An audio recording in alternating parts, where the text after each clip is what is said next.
السلام عليكم ورحمة الله وبركاته. أمة كينا أمة يونايتد عرب إمارات كبجمو في جالتبو أمة عادا في أدب كبو أمة سبو في دودا كبو أمة هودا في قودة كبو أمة سرنا في سيرة كبو أمة والغرغارسان بي كبو أمة والبرد آبتو فكينا نمافتو أمة مرافي مرتي كبو أمة كدب ميالتي كدو أولتو بيكو أمة سكرين إساء فقط تدقهم أمة يودبتو في أفتو اللي بريدو سبا ورمو أرتبوش أنا روح سنجل keessummoonni keenya sagantaa kana oromummaan faaya asoomni qorsoom arsii jirtu duuti hin jirtu arsii gaafa xiiqii arsii gaafa aanole arsii madda walaabu arsii bishaan gaafatan aannan namaa qicu lallabni arsii murtii odaa roobaati jechuun aadaa fi duudhaa arsii dhugoomsuun lallaba arsoomaa kabajanii eebba kitaaba arsoomni qorsooma jedhu irratti argamtan galatoomaa isiniin jedhe. Abbootii amantaa hojii biyyaa maanguddoota utubaa nageenyaa fi kuusaa seenaa haawwan siinqee haala jaalalaa fi tokkummaa dargaggootaa fi shamarran faayaa fi furtuu biyyaa akkasuma namoonni Abudabee, Dubaay, Alee, Ajmaan, Shaarjaa fi biyyoota garaagaraa irraa sagantaa kana bareechuuf dhuftanii fi iddoo jirtanitti sagantaa kana bareechuuf qooda irraa fudhattan galatooma jechaa irra deebi'ee anaa dhufuu isiniin jedhe. Lufaatiin keessan ka oromummaa, ka arsoomaa, ka baraa, ka milkii, ka nageenyaa, ka misoomaa, ka tokkummaa fi ka jaalalaa nuu haa ta'u jechaa qoreen sagantaa seena qabeessa kan haala aadaa fi sammuu eeggateen qopheessitan ulfaadhaa jechaa seenaa uummata keenyaa irraa waa xiqqoo dubbachuu barbaada. Irra deebi'ee hundi keessaniyyuu sagantaa kana miidhagsuudhaaf iddoo garaagaraa irraa kaatanii dhuftan anaa dhufu isiniin jedha. Egaa guyyaan hundinuu waan ofii qaba. Guyyaan har'aa kun guyyaa seenaatii keessattuu ammoo guyyaa seenaa ilmaan Arsii Mandooti. Kanaafiyyuu osoo isteejiin kun guyyaan kun nama gahee yeroo jiraatee Oromoo guutuun irraa dubbachuu dandeenya sa'aatii kanatti garuu ammoo yeroo waan nu hin geenyeef egaan beektanii uummanni keenya bal'aadhaa seenaa uummata keenyaa akka tokkummaa Oromoo jennee walitti qabnu san Oromiyaa guutuu walitti qabuu hin dandeenyu. Seenaa Odaa Bullee ka Jimma keessatti argamu, seenaa Odaa Bisil, Odaa Bullu, Odaa Nabee, Odaa Bultuu, Me'ee Bokkoo, Gumii Gaayoo, seenaalee jiran hunda isaanii ka Sabboo Boonaa, ka Kuntumaa Daarimu, ka Maccaa Tuulamaa, ka Ituu Hubbannaa, ka Afran Qalloo, ka Sabboo Boonaa hunda isaa osoo dubbatee natti ture garuu guyyaan kun nanayya xiqqaadha waan ta'eef. Kanaafiyyuu har'a uummata asii beekan seenaa Arsiitiin wal barsiisee carraa biraatiin yoo argadde ammoo seenaa uummata Oromoo illee guyyaa biroo irraa dubbachuu barbaada jechuudha.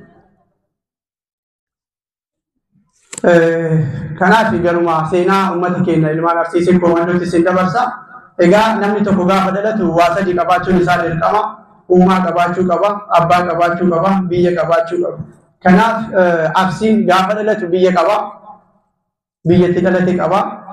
Arsiin dhaloonni isaa cafee madda walaabuutiin madda walaabuutti gaafa dhalate akkuma ilma namaa ilma tahee dhalate eegisii bultii horatee ibidda ta'e ibiddarraa warra ta'e warrarraa balbala ta'e balbalarraa gosa ta'e gosarraa amma sadarkaan inni irra jiru sadarkaa sabaa gubbaa jira jechuudha bal'ataatiin hin dhufe.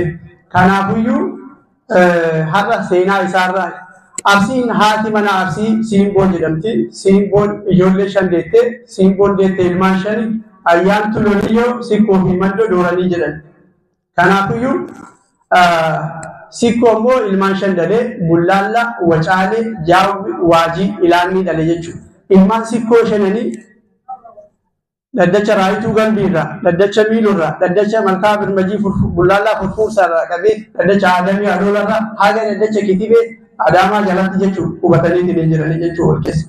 Ilmaan Mandoo 7 illee Raayyaa, Hawaltuu, Kajawa, Utaawaayuu, Wanama, Arroojii fi Karaarri lafa qubsuma Arsii kana keessa Oromiyaa kana keessa bal'inaan hubatanii jiranii jechuudha. Kanaafiyyuu wanti Arsiin iddoo tokko bicha irratti daangeffamuu miti. Arsiin lafti inni irra bal'inaan hubateetiin hin jiru Baalee, Gadar, Diidaa, Laangannoo, Shaalla, Baddaa fi gammoojjii keessa bal'inaan hubateetiin hin jira hanga uummata Maaraqoo haga Buttaa jiratti Arsiin hubateetiin hin jira jechuudha. Uummanni Maaraqoo yeroo ammaa kana gosa 83 ka ta'u gosoota Arsii Mandootti deebi'antu jira. Achiin haga Buttaa jiratti Buttaajiraan seenaa Arsiitti waan wal qabatu qaba. Agashoolee katamatti uummanni keenya jira jechuudha. Kanaafiyyuu uummanni kun qubsumti isaa gaafa kalee odaa roobaatiin bulaa ture. Odaan roobaa daddacha lama qaba. Waajjira lama qaba. Waajjira Oromootii fi kasii komandoo qaba. Daddacha 20 qaba. Daddachoonni 20 kun qubsumti isaanii iddoon inni jiru daddacha Kitibee, daddacha Utaawaayyuu, daddacha Guutaa Goodaa, daddacha Giraatamuu, daddacha Raayyaa Shananii, daddacha Samuu Torbanii, daddacha Agaafaa Hambeetu, daddacha Walashee, daddacha Dallumanaa, daddacha Maddawalaa, daddacha Dumaan, daddacha Dhaamolee, daddacha Raayituu Galbii. Daddachoonni kun hundi isaaniitu qubsuma Arsii keessa jiranii kaleessa sirna bulchiinsa odaa roobaatiin bulaa turanii jechuudha. Itti aansuudhaan ammoo gosoonni yeroo ammaa kana gudeeda Arsiitii baran baay'inni isaanii 1,100 akkas ta'anii jiran warri murtii gosummaa fudhatan. Kanaafuu gosti baay'ee odaa roobaa jiru fakkeenyaaf gosa Jaawuu yoo fudhanne gosti Jaawuu karri odaa roobaa Jaawuu qubataa akkasuma ammoo Dambal Agaafaa Jaawuu qubataa as yoo dhufne Jaawuu Maayiloo Gadab keessa qubataa Diidaa naannoo Aanolee kanallee Jaawuu Boorullee naannoo kana qubata jechuudha. Uummanni keenya wal keessa qubatee faca'eetii ni jira.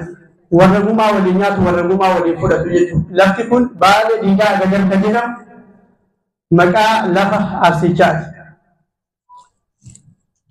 Inni biroo Arsooma jechuun maal akka ta'e sin ibsa. Arsii jechuun abbaa keenyaa, Arsooma jechuun ammoo sirna abbaa keenyaati. Kanaaf sirni abbaa keenyaa kaleessa sirna gadaa ittiin bulaatiin hin turan. Caffee madda walaabuutti tumamee murtii odaa roobarratti lallabame sirni sun sirna Arsoomaa jedhama. Sirni sun maal qaba? Sirni sun akka waliigalatti gadaa jedhama. Gadaan keenya sun gadaan hooda qaba jedha uummanni keenya. Hoonni qooda qaba, hoonni sirna qaba, sirni seera qaba, seerri jilba qaba, jilbi murtii qaba, murtiin haqa qabdii harki abbaa qabdii jedha. Isa kanatu qorsooma jechuudha. Arsiin qorsooma osoo hin taane sirna qorsooma isa taasisee jechuudha. Madda walaabuu yoo fudhattan maddi walaabuu haala rakkisaa fi addeessaa ta'e keessatti yeroo uummanni Oromoo haala hamaa keessa jirutti sirna tumee walaabuu jiru hayyoota hirmaachisee sirna tumee sirna waraanaa godhatanii diina irraa dha'aa turan. Maddi walaabuu walitti amantaa fi siyaasaa uummata Oromoo turtee jechuudha. Holqa Soofumar, holqi Soofumar, holqa osoo hin taane Soofumar abbaa murtiiti. Sirna Oromootiin Soofumar bakka 25 taa'ee kanaaf beekamuu qaba. Akkasuma dirree Sheekanaa Huseen muuda 3 qabdi. Inni tokko kaleessa gaafa sirna gadaatiin uummanni keenya bulaa turetti sagliin anaajina ta'a. Bakka bu'uun uummataa jechuudha. 8 diinsanee saglii anaajinaa torbii odaa roobaatti jedhamu sun sagliin anaajinati. Torbiin odaa roobaa gubbaatti 8 diinsanee jechuun ammoo sirna caasaa sirna gadaa keessatti dhaddachootaa jechuudha. Kanaafuu dirreen Sheekanaa Huseen muuda gurguddaa 2 qabdi. Inni tokko jalqaba sirna gadaatiin uummata tajaajilaa turte, lammaffaa ammoo deebi'ee quraanatu achirra qaramaatiin ture seenaa gurguddaa akka yeroo ammaa kana seenaa amalaatii miti jechuudha. Akkasuma aanolee yoo fudhattani jecha aanolee bara 1881 irratti lola irratti gaggeeffamuu jalqabe uummata Arsii irratti waggaa 6 walakkaa ol kan lolame lola naannoo lola 17 Arsii irratti gaggeeffame san irratti lubaan bulla malee qubaatiin bulu jedhanii diina dura dhaabachaatiin turan. Lubaan bulla jechuun ilma abbaa beeku, ilma gosa beeku, sirna kennaan bulla, nama sirna beeku, nama heeraa fi seera keenya beekuun bulla malee, nama daddacha keenya jala dhalateen bulla malee, nama alaanutti dhufe qubaa filannee hin bulu jedhanii harkaa fi haali isaanii itti muramaatiin ture jechuudha. Kanaafiyyuu jechi lubaan bulla malee qubaan hin bulu jedhu kun uummata Oromoo biratti faayaa fi jecha irraanfatamuu hin qabneedha jechuudha. Akkasuma waa'ee malkaati. Uummanni keenya uummanni Arsii komandoo malkaa qaba. Malkaa 2 qaba. Anammaa asirratti yoo tuttuqaatiin hin deemaa bal'inaan kitaaba koo dubbistanii yaadaa fi gaafis yoo qabaattan booddee guyyaa bira waliin deebina. Ammaaf ammoo waan kitaaba kiyya keessa jirurraa isinii tuttuqaa jira malkaa. Malkaan nuti qabnu malkaa 2 qabna. Malkaa bishaanii fi malkaa qaalluu qabna. Akka Arsii komandootti. Malkaan bishaanii ta dubartiitti, malkaan qaalluu ammoo ta dhiiraatti dubartiin illee dhaquu hin dandeetti. malkaa bishaanii dubartiin dhaquu hin dandeessu. Seerri malkaa bishaanii gaafni inni tumame mucayyoo Ashoo jedhamtu. Waggaa 24 gadaan sadi gahee jennaan laga guutee bishaan osoo waraabachaa ta'e uumaa kadhattee hamilee barbaada jettee uumaa isiin kadhattee jennaan ilmi dhiiraa dhagahee abbaa gadaa bara sanitti. Gaafa kana Ashilaa mucaa jedhamu barbaadanii Ashoo fi Ashilaa walitti fuudhan. Sirri Ashoo fi Ashilaa jedhu sun achirraa dhufe. Gaafa kana malkaa bishaanii dubartii malee akka ilmi dhiiraa hin dhaqne dhoowwanii jechuudha. Malkaa bishaanii dhabu ilmi dhiiraa malkaa qaalluu dhaqa.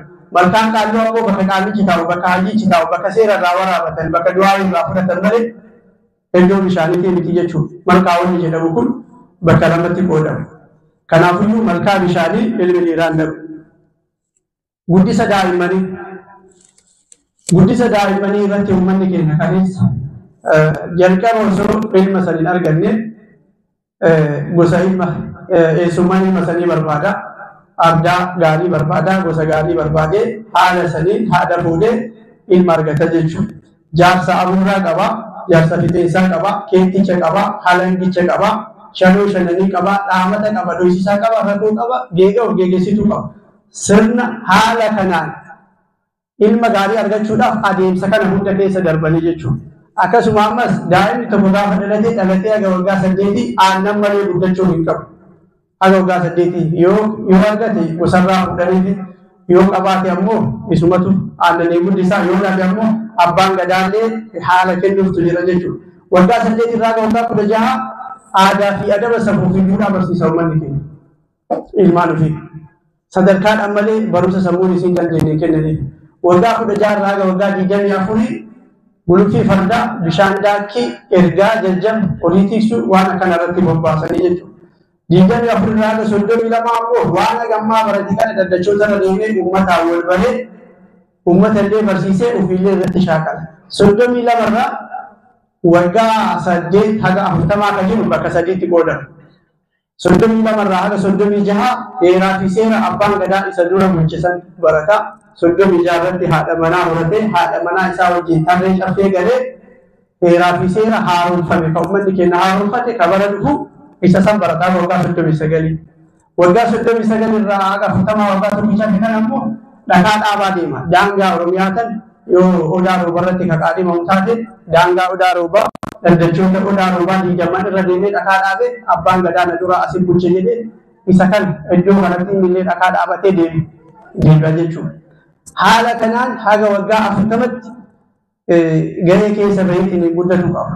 Gulantaa keessa bahee guddatu qaba. Daa'imni waggaa 16 gadi waan waggaa 24 hin dalagu, waan waggaa 32 hin dalagu. Akka ammaa kanaa miti jechuudha.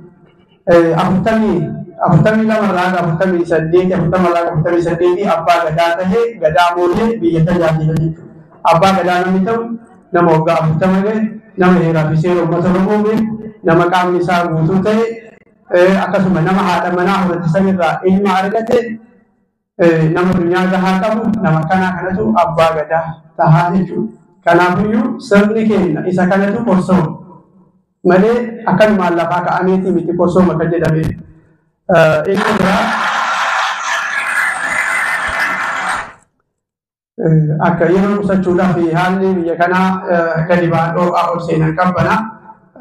Kanaaf isinii ariifadhe sirni gadaa sirni arsoomaa hoo dubartiidhaaf hoo maal kaa'e? Dubartiin sirna arsoomaa keessaa oola akkamii qabdi ka jedhu sirni gadaa dubartootaaf wanti inni kaa'e dubartiin wayyuudha jedhe. Dubartiin wayyoo ni kabajaan ulfina jedheetiin kaa'ee jira. Heera uumaa keessatti dubartiin takka yoo gabbaatee waa himatte dhaabata irratti murtii dabarsaniif. Ilmi dhiiraa ammoo gabbahee dubartii himachuun safuu dhoorgadha jechuudha. Heera uumaatiin gaafa kana mureefi jedhu sirna gadaa keessatti ammoo caasaa sirna gadaa keessatti ammoo akkaataa jabina isiitii fi beekumsa isiitiin bakka 5tti qoodee gara hojii kenneefii jira. Haadha siinqee falaa, haadha siinqee anfalaa, haadha siinqee cifree, ateetee, haadha siinqee golaa waan jedhamu kan addaan baasanii dhimma daa'imaa fi dubartii irratti kan hojjetu dubartiidha. Dhimma araara irratti kan hojjetu dubartiidha. Dhimma hirpha irratti kan hojjetu dubartiidha. Dhimma kadhannaa irratti irra hedduminaan kadhannaa akka aadaa ta'etti jechuudha kan irratti hojjetu dubartoota jechuudha. Kanaafuu sirni gadaa dubartootaaf gahee guddaa qaba. isinin jedha. Akkasuma inni bira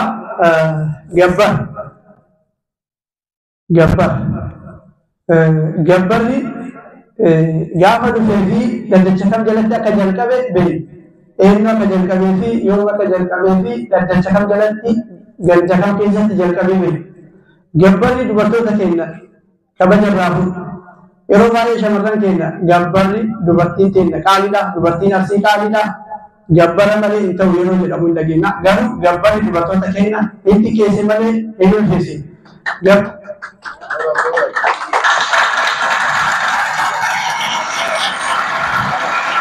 Sirna akkanaa uummanni keenya kaleessa hin tumatu. Sirna quutoo qabu kalee hin tumatu. Gabbara keessa quutotu jira. Waan jaalatti dhabutu jira. Tana naa godhi tana malee hin ta'u jechuu jira. Sirna keenya keessa immoo sirni quutoo hin jiru. Gabbaraa fi ulfinatu nama harkaa wallahi. Ulfinni ka warri gurbaa ka shanan warra gurbaatii qophaa'e ofirra kaayanii warra soddaa ofii ulfeeffatan. Kormallee kennanii wama fedhanaa kennani. Gabbarri immoo ka warri intalaa namatti qabatu. Inni warri intalaa namatti qabatu sun shamara keenya keessatti dhiibbaa qaba. Nama tokko nyaata irraa nyaachuuf faarsoo osoo hin taane eega nyaata nyaatte yoo faarsite irra bareeda. Shamarran keenya gabbaramtanii qaalii taatanii heerumuurra bakki itti heerumtan sanitti qaalii yoo taatan bareeda. Yoo ulfinaan heerumtan yoo ulfinaan bultii qabatte shamarran qaalii taati malee gabbaraan yoo gaa'ela diigaa keessatti gabbarri gahee guddaa qaba. Eessumni abbeeraan waa itti qabata. Gaafa kana mucayyoo tana gaafa ol dhaban eessuma itti matanii qaban abbeeraatti siin qabu jedhee fuudhe malee akka eessuma isiitti silaasiin argatu waan ta'eef kanaafiyyuu gabbarri shamara teenya keessa malee hin ulfeessu. Ulfina yoo ta'e ammoo sodaattii ulfeeffachuu qorma kalee jiraate abbaa qorma keenyuun obboleessaa dibicha keenyuun haadhaadhaatti jalbii ulfina. Ulfina kana ammoo warra gurratu irra qaba. Warra intalaatii miti warri intalaa kana namatti hin qabatu jechuudha. Kanaafiyyuu inni taa'uu qaba jedha. Akkasuma yeroo baay'ee namni kenna waa waggaa 20 duubaa yaada. Waa waggaa 20 duubaa osoo yaadne mee waggaa 20 fuula dura dhufuu yaadame. Mee hundi keessaniyyuu sakandii 30 waggaa 20dha atiin intala qabdullee atiin ilma qabdullee waggaa 20dha sadarkaa kamirra akka jirtu mee yaadi. Sakandii 30 intala gurgurtee haadha soddaa abbaa soddaa taatee jirtu. Haala ati kan irra jirtu tiiktookii gubbaa jirtu. Kaleessa haadha laali intala fuudhi jechuun bareeduma haadhaatiin miti bareeduma haadhaatiin miti amala haadhaatiin. Kanaafuu waggaa 20dha intala gurgurtee haadha soddaa abbaa soddaatii akkas ta'aa jirta waan ta'eef waan fuula dura dhufuuf haayaan nuusiniin jedha. Itti aansuudhaan ammoo dhaamsaa fi galata addaa hawaasa Naayiroobii kitaaba Soomni Bosoomaa kan yeroo jalqabaatiif eebbisan hawaasa Saudi Arabiyaa Afrikaa Kibbaa Ameerikaa biyyoota kitaaba kanarratti namni hirmaatiin qaamni hirmaatiin jiru waan ta'eef hunda isaaniitiif galata galchuu barbaada. Dhaamsa hin qabamu dhaabbilee maqaa siqqoomandootiin moggaafaman. Dhaabbilee maqaa siqqoomandootiin moggaafaman asooma irratti dhiibbaa qaban. Maqaa siqqoomandoo kana maqaa dhiigaan se'an. Siqqoomandoo dhiiga keenya maqaa dhiigaan se'an daldalaaf itti seenan. Kanaafiyyuu siqqoomandoon gaafa hundeeffame maqaa waldaan siqqoomandoo hundeeffame hawaasummaa irratti uummata siqqoomandoo tajaajiluu qaba. Yoo hawaasa siqqoomandoo tajaajile maqaa bareedaa kana maqaa uummataa kana qabatee hawaasa uummataa qaba. Mana barumsaa ijaaruu qaba. Daandii dalaguu qaba. Baabura harcee namatti fiduu osoo hin taane baabura dhaabuu qaba. Kanaafiyyuu dhaamsa ni qabu waldaalee fi dhaabbilee maqaa uummata arsiitiin hundeeffame maqaa siqqoomandootiin hundeeffame uummata isaa irratti dalaguu qaba jedha. Dhumarratti yaadaa fi gaaffii yoo qabaattan haala osoo hin taane jechuudha. Koreen haala mijeessanii kitaaba kiyya erga dubbistan booda torbee tokko booda yookiin guyyaa 2-3 booda sooshaal miidiyaa irratti isin dubbisuu barbaada. Hundi keessaniyyuu galatoomaa isiniin jedha. Dogongoroota xixiqqaa kan maqaa lafaa lafitti baasanii maqaa lafee lafatti baasan ofirraa eegaa isiniin jedha. Yeroo baay'ee wanni uummata keenya wachisiisuu wanni uummata keenya walitti buusaatiin hin jiru. Maqaa lafee lafatti moggaasanii maqaa lafaa lafitti moggaasan wachisu dogongora. Kanaafiyyuu Arsiin biyya qabaa. Biyyi Arsii madda walaabuuti, odaa roobaatii, Baalee, Diidaa shaallaa, laangannoo, maaratu hundi isaatu lafa Arsiiti. Abbaan Arsiidha, kan lafa kana ilaalchise Arsiidha. Biyya immoo biyya. Namni immoo kana qabaachuu qaba. Biyyas qabaachuun dirqama, abbas qabaachuun dirqama. Abbaan keenya Arsiidha, lafti keenya namoota namni isin jedhe kana. Kanaafuyyuu yoo abbaa keenya waa kanne jaalalli illee nurra taraa. Abbaa keenya yoo waa kanne. Yoo biyya keenya waa kanne illee ammoo gartuu ta'a, nama biyya qabu ta'a. Kanaafuyyuu abbaa fi biyya illee ofirraa nabbisinaa isin jedha. Assalaamu alaikum wa rahmatullahi wa barakatuh.